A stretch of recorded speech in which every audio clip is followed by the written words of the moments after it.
జన్మ తర్వాత పవిత్ర జన్మే వస్తుంది. ఉత్తమ జన్మ పొందండి లేదా ముక్తి పొందడానికి ప్రయత్నించండి.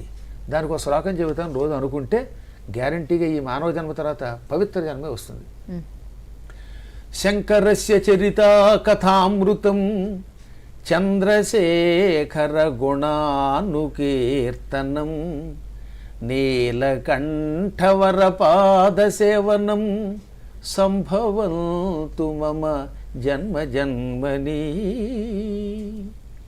శంకరుడి అమృతం వంటి కథని ఏ జన్మలో అయినా నేను వినాలి. నాకు పునర్జన్మ వద్దు అని కోరుకోను, ఎన్ని జన్మలు రావచ్చు కాక, కానీ ప్రతి జన్మలో శంకర కథామృతం త్రాగాలి. అంటే చెవులతో శ్రద్ధగా వినాలి.